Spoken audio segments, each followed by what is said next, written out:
Imagine a scenario where reality becomes so excruciatingly painful that your own mind simply decides to invent a new one. Yeah, like it just pulls the emergency brake on your consciousness. Exactly. It boards up the windows and just builds an entirely new universe for you to live in. A universe filled with, love and family and warmth. Oh, just to completely mask the actual horrors happening to your physical body, it's the ultimate defense mechanism, really. Right. The human brain acting as an absolute fortress against trauma. I mean, it's a phenomenon we see documented in severe real-world trauma cases, like profound dissociation, but taken to just an absolute staggering extreme. Welcome to our deep dive. Today we're pulling from D.P. Kirk's sci-fi thriller, San Vitae, The Awakening. We really want to look at what happens when the human mind is weaponized against itself. Oh, it's such a heavy topic, but so fascinating. It really is. Specifically, we're going to explore the mechanics of survival, trauma, and this deeply unsettling biological concept presented in a very pivotal section of the book. Right, chapter 9. Yes, Chapter 9, which is titled Tomb Out of Time. We're using this chapter as a sort of case study to give you, the listener, a comprehensive reader's guide. And to really analyze the literary quality of the specific chapter within the broader context of the whole book. Exactly. And hopefully we can give you some really compelling reasons why this dark, complex story absolutely needs to be the next thing you read. So to really understand the weight of the psychological torture in this chapter, you kind of need a basic grasp of the biological divide at the center of D.P. Kirk's world. Right, for those who haven't read it yet. Yeah, so this is a post-cataclysmic setting, right? And humanity has completely fractured. On one side, you have the Santerrie. And they're the magic wielders. Exactly. They wield this blood-based power known as Vitae. It grants these incredible, almost magical abilities, but, it comes with a really severe cost. Because of the demon aspect, right? Yes, exactly. Constant use of Vitae risks unleashing this internal feral madness. It's a literal demon aspect that can permanently just take over the host. Which is terrifying.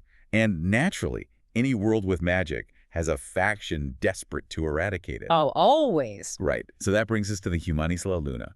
And they are absolute purists. They view Vitae not just as dangerous, but as a literal corruption of the human soul. Yeah, they won't even touch it. They rely entirely on advanced anti-magic technology, basically DVT tech, to hunt down the Santerrie. So that core friction, biology versus technology, magic versus purity, that really sets the stage for our protagonist, Kurien. Kurien, yeah, who is just a fascinating character. He really is. He's a Santerrie who has just done the unthinkable. Yeah. To protect his lover and the leader of his coven, Myasuchi, he willingly walks right into a Humanis Inquisitor's vault and surrenders. It's a classic sacrifice play, at least on paper, but the execution, it completely defies the expected tropes of the genre. How so? Well, Kurien is fully expecting a quick execution or, at least an immediate, violently physical interrogation. He actually growls at the heavily armored guards through foaming saliva to just get it over with. Yeah, and the guards are totally stunned because literally no one willingly walks into this facility. Right, because of its reputation. Yeah. And the response he gets from the lead Inquisitor just sets the tone for the entire ordeal. Oh, that line is chilling. It is. The Inquisitor zaps him with an energy channeling rod, drops him to the floor in agony, and casually tells him, I have the quote here, "Don't be in such a hurry, fella.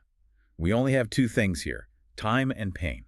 Just brutal. Welcome to the House of Pain. And see, the immediate horror isn't even the presence of pain. It's the absolute absence of anything at all. Because G.P. Kirk subverts your expectations right away. Right. Instead of immediate torture, Kurien wakes up plunged into maddening nothingness. Complete pitch black darkness. No sound except his own breath and his own heartbeat. That sounds like a nightmare. His only metric for the passage of time is his own biological deterioration. Yeah, he tracks the days by his level of dehydration, right? Yeah. Which reaches this horrific point where his extremities are so dry that his fingers literally crack and split open. Ugh, yeah, oozing that thickened, very dense blood. It's so visceral. Okay, let's unpack this for a second. It's essentially a sensory deprivation tank, weaponized by these mad scientists to break a mind before ever touching the body. Exactly. But I want to pause on the logic of the captors here. If the ultimate goal is to break him or simply punish a hated enemy, why start with absolute isolation? Why not just beat him within an inch of his life from day one? That's a great question. You have to look at this through a clinical lens rather than like a punitive one. Okay. They aren't treating him as a standard prisoner of war. They're treating him as a lab rat in a very high-stakes experiment. The captors are stress testing a biological anomaly. Because he's a Sanite. Right. A normal Santerrie wielder, when deprived of food and water for that long, they'd just enter a torpor-like, a hibernation state to preserve organs. But Kurien isn't normal. He's this rare and hyper-evolved offshoot. Precisely. So by stripping away all sensory input, the Inquisitors are creating a profound psychological and biological vacuum. They want to see how a Sanite adapts when there is absolutely nothing to draw from. So they're pushing him to the absolute limit. Yeah, and in the world of San Vitae, nature abhors a vacuum, especially within the complex internal ecosystem of a Vitae wielder. That empty, silent space forces his survival instincts into overdrive. And in his case, that means the dark, feral demon aspect residing inside him is forced to rise to the surface to keep the organism alive. Exactly. The silence itself becomes the mechanism of torture. His mind desperately starts imagining phantom sounds like footsteps or distant screams, just trying to give his nervous system something to react to. It's the literal erosion of his reality. And what's fascinating here is how D.P. Kirk physically represents this erosion in the way the text is structured. Oh, the structure's brilliant. Right. The prose itself mimics Kurien's fracturing psyche. As a reader, you are subjected to the exact same disorientation. Yeah, you'll be reading along, completely immersed in Kurien, starving and bleeding in the pitch black, and suddenly, without a chapter break, no warning at all, the scene just shifts. It's so jarring. He's suddenly in a sunlit, horse-drawn carriage. He's sitting next to Myasuchi. They're playfully bantering, heading safely home to a domestic life, and they even have a young son named Han. It's this idyllic domestic bliss. And the author doesn't explicitly tell you that Kurien has begun to hallucinate. No, not at all. You're just thrust into this pastoral, peaceful scene just as abruptly as Kurien's own consciousness is. You feel this profound sense of narrative whiplash. I remember reading it and flipping back, wondering if I missed a transition or did a rescue happen off-page? I did the exact same thing. And the moment you start to accept this warm domestic scene, you are violently yanked back into the cold reality of the vault. In one very visceral moment of reality, Kurien is strapped to a table. He's being actively tortured by a portly humanist pureblood. Yeah, and Kurien manages a desperate retaliation, shooting a solid spike of black sanguineous vitae right through the torturer's head. Which is wild. But before he can even process the fact that he just killed a man, spitting blades and energy bolts descend from the ceiling, shredding him, and he loses consciousness again. And then, seamlessly, he is back in the fantasy. He's buying flowers for Myasuchi. He's teaching his son how to throw a ball. Here's where it gets really interesting, though. The juxtaposition is staggering, right?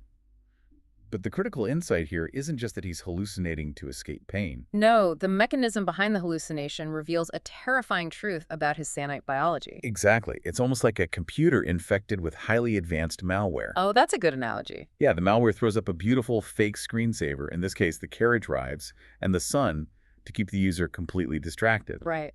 Meanwhile, in the background, the malware has hijacked the hard drive and is going to war. That demon aspect inside Kurien is actually using the fantasy of Myasuchi and Han as a shield.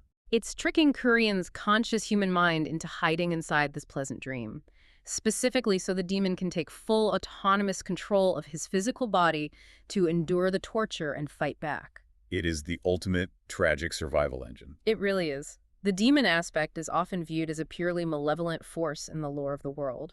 But in the vault, it's brutally pragmatic. It knows that Kurien's human heart, his capacity for love, his fear, his despair, would just shatter under the physical agony. So it locks the human consciousness in a mental safe room. It forces you to examine the duality of survival. I mean, is the demon a monster, or is it the only mechanism capable of carrying a human through unspeakable horror? That concept is so deeply unsettling. You're locked in your own head, living a beautiful, quiet life, while your physical body is out in the real world committing atrocities just to keep your pulse going. And the most chilling part is that this internal war is being meticulously documented. While Kurien is losing his grip on reality in the dark, the real horror is that this isn't mindless torture. It's an organized clinical trial. Yeah, if we step outside the isolation chamber, the narrative shifts to reveal a woman and an attendant observing Kurien from behind mirrored glass. The observers, yeah. And the woman is not reveling in his pain like some stereotypical villain. She is clinically marveling at what she calls his shifting persona. She notes this incredible biological anomaly. Kurien's body, driven by the demon aspect, is actively seeking and drawing ambient vitae from the environment all on its own, without his conscious direction. She treats him like a fascinating, terrifying biological puzzle. But she also drops a massive piece of geopolitical lore during this observation. Right, the New Covenant. Yeah. She mentions to the attendant that this will likely be their final year with him because this faction, the New Covenant, won't allow his sanite abilities to progress any further. If we connect this to the bigger picture, that brief exchange changes the entire context of Kurien's imprisonment.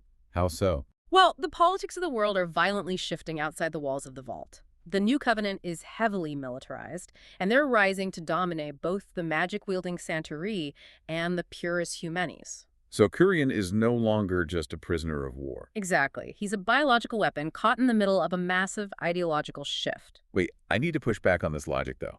If the Humanis La Luna are absolute purists who view any form of vitae as a corruption of the human soul, why are they meticulously studying him? That's a fair point. Right. It seems completely counterintuitive to their whole ideology. I mean, if he is the ultimate expression of the magic they despise, a sanite, why not just put a bullet in his head, incinerate the body, and be done with it? Because ideological purity almost always crumbles in the face of an existential threat. Oh, interesting. For generations, the Humanis understood the rules of engagement with standard Santerrie wielders. But a sanite breaks all known biological and magical laws. Because they can draw power from their surroundings. Yeah, they survive lethal, catastrophic trauma and harbor a connection to the raw essence of vitae that defies science. To the Humanis, the emergence of sanites, combined with the rise of the New Covenant, represents an extinction-level event. So they're compromising their purist dogma out of pure pragmatic terror. Exactly. They are trying to dissect the future before the future can destroy them. They realize their anti-magic technology might be useless against the next step in Santerrie evolution. So they have to map his biology, even if it disgusts them. It's hypocrisy driven by survival, which perfectly mirrors the demon inside Kurien taking over his body to survive. That's a great parallel. The macro-level political survival of the Humanis mirrors the micro-level biological survival happening inside Kurien. But to Kurien, trapped in the vault, the political maneuvering of factions is completely irrelevant. The focus of the chapter constantly tightens back to his internal psychological devastation. And that leads to one of the most haunting images in the book. Yes. There's a brief, agonizing moment of lucidity where Kurien's human mind pierces through the hallucination. He realizes he's trapped in the vault. It's heartbreaking. In that fleeting moment, he admits to himself that his greatest regret is that he will soon depart from the nightmare entirely, never again to experience the pain that was born out of his genuine love for Myasuchi. And as his mind fully slips away, surrendering control to the demon and fading entirely into the fabricated dream world, his withered, dehydrated body sheds a single tear of black fluid. That single black tear. Such a powerful image. It's a masterful distillation of his tragedy. It is the very last remnant of his humanity. His conscious sorrow literally weeping out of a physical shell that has been entirely hijacked by survival instincts and feral magic. So what does this all mean for the rest of the book? To fully grasp why Tomb Out of Time is the emotional and structural linchpin of San Vitae. The awakening, we have to jump slightly ahead. We have to look at the payoff. Right. We have to look at what happens when the illusion finally breaks.